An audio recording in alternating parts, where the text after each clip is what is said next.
저희를 통해서 원하는 삶을 찾길 바랍니다. 직업의 모든 것. 신입 직원이 이제 출근을 시작을 했고요. 그 여직원이 갑자기 거의 저희 회사에 이제 그 파트장, 그러니까 이사님이라고 하는 분이 계시거든요. 근데 그분 쪽으로 자기가 갑자기 뭐 교육받는 중에 뭐 성범죄, 그러니까 성추행, 강제추행이라고 하는 피해를 4번을 당했다, 그동안.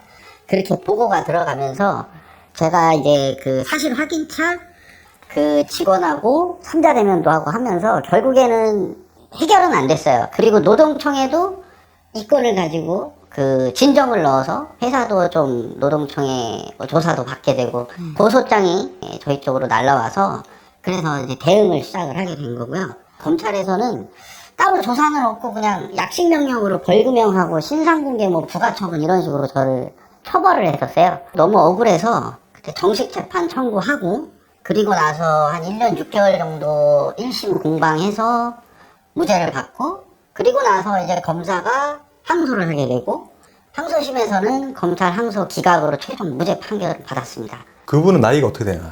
25인가 6이었어요. 뭐라고 이렇게 그 신고를 한 건가요? 처음에는 첫 번째 추행이 허벅지를 뭐 제가 손으로 뭐 옆에서 만졌다. 그 두 번째는 제가 옆으로 이렇게 뭐 바퀴 달린 사무실 의자인데 자기 쪽으로 계속 밀어붙였다고 하면서 키보드랑 뭐 마우스에 손을 대면서 뭔가를 가르쳐 주려면 컴퓨터로 일을 하는 거니까 저희도 이렇게 움직일 거 아니에요. 그 상황에서 제 팔꿈치로 자신의 옆구리를 이렇게 뭐 문지르듯이 뭐 찔렀다. 그 다음에 세 번째는 자기가 일을 하고 있는데 뭔가 자기가 며칠 전에 했던 건이 사고가 터져서 뭐 회사로 연락이 왔는데 그 과정에서 제가 무슨 일이야 하면서 뭐 뒤에 와서 엉덩이를 이렇게 손으로 쑥 넣어서 만지고 갔다.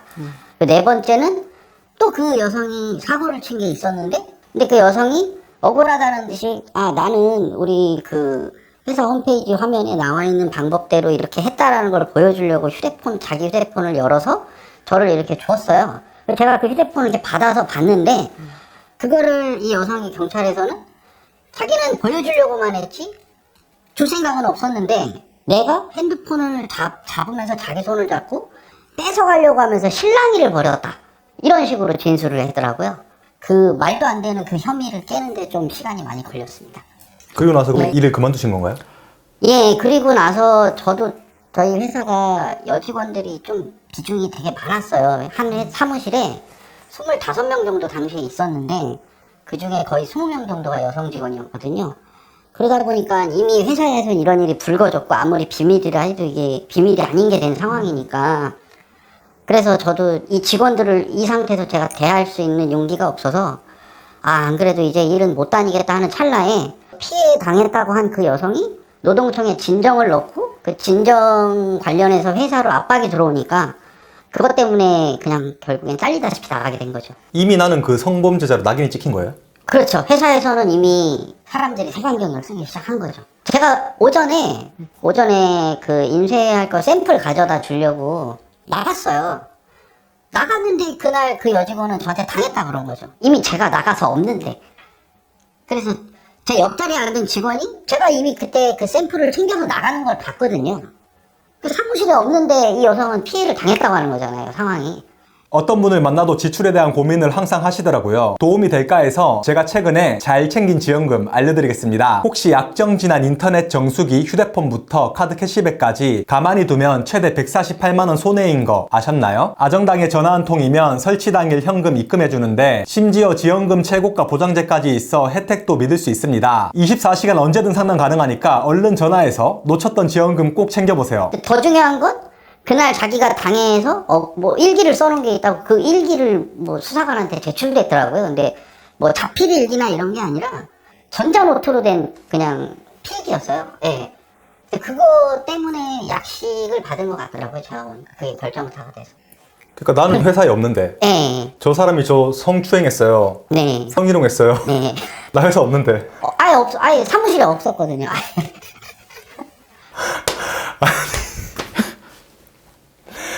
그럼 그분은 왜 그렇게 한 건가요? 그러니까 제가 봤을 땐 분명히 노리고 들어온 것 같아요. 왜냐면 처음에 이 여성이 이사님한테 자기가 이런 피해를 당했다고 말을 할 때 저도 이사님한테 나중에 들은 얘기지만 자기 주변에 뭐 친구인가 아는 언니가 얼마 전에 이런 일을 당해서 자기가 이런 걸 어떻게 대처해야 되는지 잘 안다라고 자기 입으로 얘기를 했대요. 그러면서 자기가 아는 그 사람은 이런 일을 겪어서 뭐 합의금으로 뭐 3천만 원을 받았다더라. 뭐 갑자기 이런 얘기를 하더래요.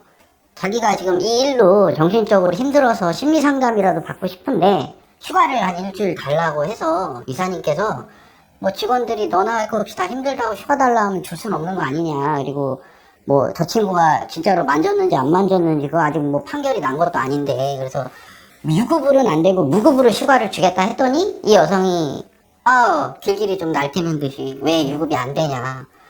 그러니까 이런 정황을 봤을 때 이사님이 그때 생각이 들었던 건 나더러 지금 뭐 합의 봐달라고 하고 유급 휴가도 달라고 좀 이상하다 이런 생각을 좀 많이 하셨다 하더라고요.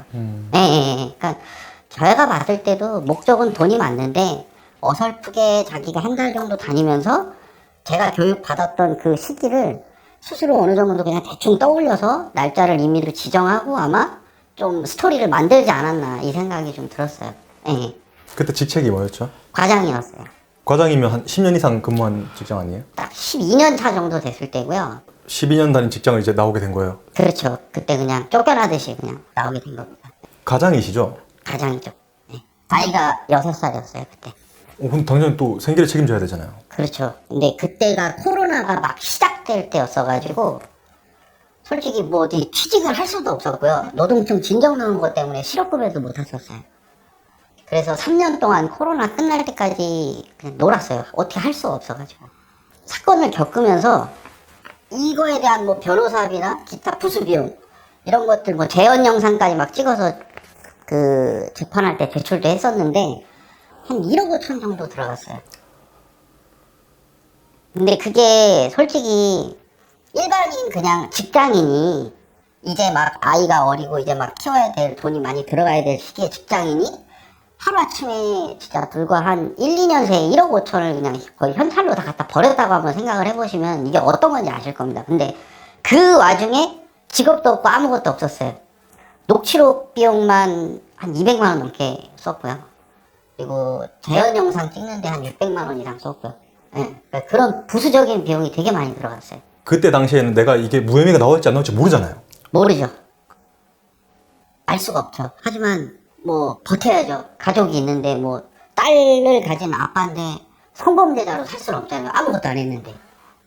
수사를 너무 편파적으로 하더라고요.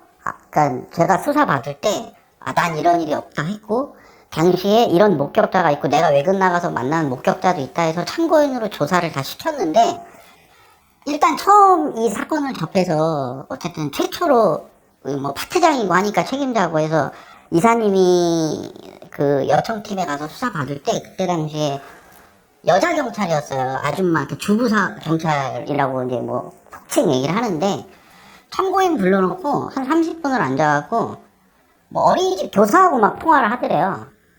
그러니까 자기 자식 그 어린이집 그 바쁜 사람 불러놓고 그래놓고 뭐 미안하다 말 한마디도 없고 그러다가 이제 조사를 시작해서 막 있는 그대로 얘기를 해주는데 되게 좀 정말 싸가지 없는 꼭 참고인까지도 꼭 죄인 취급하는 느낌으로 되게 기분 나쁘게 조사를 마치고 나왔다 하고 그 이후에 외근 나가서 저를 만났던 다른 직원은 정말 있는 그대로 얘기를 했는데 피해자는 신입 한 달 된 직원이고 가해자는 10년이 넘은 직원이고 목격자라고 하는 사람은 어쨌든 3년 4년 다닌 사람이니까 나랑 그 친구랑 친분이 있을 거다 이거 짜고 치는 거다라는 식으로 도서에 아예 그런 식으로 적어버렸어요. 안 믿었어요. 그리고 나서 그냥 기소 의견으로 그때 당시에 지금은 뭐 수사권 조정이 됐지만 기소 의견으로 그냥 넘겼어요. 그리고 안 믿더라고요. 아예 뭘 갖다 대도 그러니까 뭐 CCTV나 이런 게 없다면 빠져나올 수가 없어요. 한번 걸리면. 근데 지금도 그렇더라고요. 현실이. 그러니까 저희가 이 인터뷰를 왜 진행을 하게 됐냐면 네. 누구에게나 생길 수 있는 일이기 때문에 그래요. 네, 맞습니다. 내가 될 수도 있다고요. 내가 지금 화면을 보고 있는 이 영상을 보고 있는 내가 될 수도 있고 뭐 1%의 확률인데 이렇게 얘기하지만 내가 당하면 100%입니다. 제가 아시는 분 한 분은 국제 결혼을 했는데 신혼 첫날 밤인데 그걸 강간으로 고소를 했어요. 그 강간으로 고소하면 이게 관광비자가 체류비자로 바뀐다 하더라고요. 피해자가 돼버리면 성범죄로. 우리나라 법이 뭐 그렇다 하더라고요. 그러니까 그걸 노린 것 같다고. 근데 신혼 첫날 밤인데 그게 간간히 성립이 안 되잖아요, 솔직히. 중요한 거는 진짜 한 번 걸리면 그냥 변호사만 돈 버는 것 같아요. 일단 첫 번째는. 그렇다고 해서 그 변호사들이 제대로 일을 처리를 해주냐 그것도 아니고, 상담료도 변호사 한 번 만나면은 뭐 15만 원, 20만 원씩 날아가는데 걸리면 무조건 돈이에요. 돈은 무조건 써야 돼요. 안 쓸 수가 없어요. 그래서 저도 이 사건 터질 때 원래 청약 들어놓은 걸 그때 이제 하려고 했다가 다 뺐어요. 지금은 보험료까지 다 깼어요. 빚감이라고. 보험 들어놓은 것까지. 지금도 빚에 계속 허덕이고 있어요. 그냥 빚 갚느라고. 근데 이게 사람이 제로인 상태도 아닌 아예 마이너스 상태에서 1억이 넘어가는 원금이 있다 그러면 이자 갚다 죽어요. 원금을 거의 까기가 힘들어요. 예. 근데 아이는 계속 커가고 또 어쨌든 저도 기본적인 생계에 들어가야 되는 비용이 있잖아요. 뭐 투잡 쓰리잡을 하려고 해도 나이가 있으니까 쉽지도 않고, 그래서 지금 좀 더 많이 막막한 상황이죠. 예. 그래서 어떻게든 그 상대 여성을 진짜 억울해서 처벌이라도 좀 받게 하고 싶은데 너무 수사기관에서 안 받아줘요. 예. 아예. 일선 변호사분들 하시는 얘기가 무고는 뭐 3% 확률이라 그랬거든요. 근데 제가 무죄 받은 것도 3% 확률이라 그랬어요. 무죄를 받을 수 있었던 게. 결론적으로는 이제 무혐의가 났기 때문에 네. 또 이렇게 저희가 촬영도 진행할 수 있었던 거고. 네. 그러시면 이제 끝으로 하실 말씀 있으시면 간단히 해주시고 인터뷰 끝내겠습니다. 이게 세상이, 이 법이 바뀌지 않는 이상 이게 계속될 것 같아요. 일단 뭐 성범죄는 유죄 추정의 원칙으로 수사한다는 이런 말도 안 되는 기준이, 솔직히 그거를 가져가는 건 좋은데 무고에 대해서도 좀 유죄 추정의 원칙을 적용해 줬으면 그러면 좀 그나마 덜하지 않을까라는 생각에 좀 이런 부분이 안타까워서 좀. 업계에 있는 분들만 알고 있는 이야기 저희에게 제보해 주세요. 직업의 모든 것은 우리 사회 곳곳에 불합리한 현실을 알리고 있습니다. 제보해 주신 내용은 익명으로 안전하게 보호되며 선생님의 이야기가 다음 영상이 될 수 있습니다.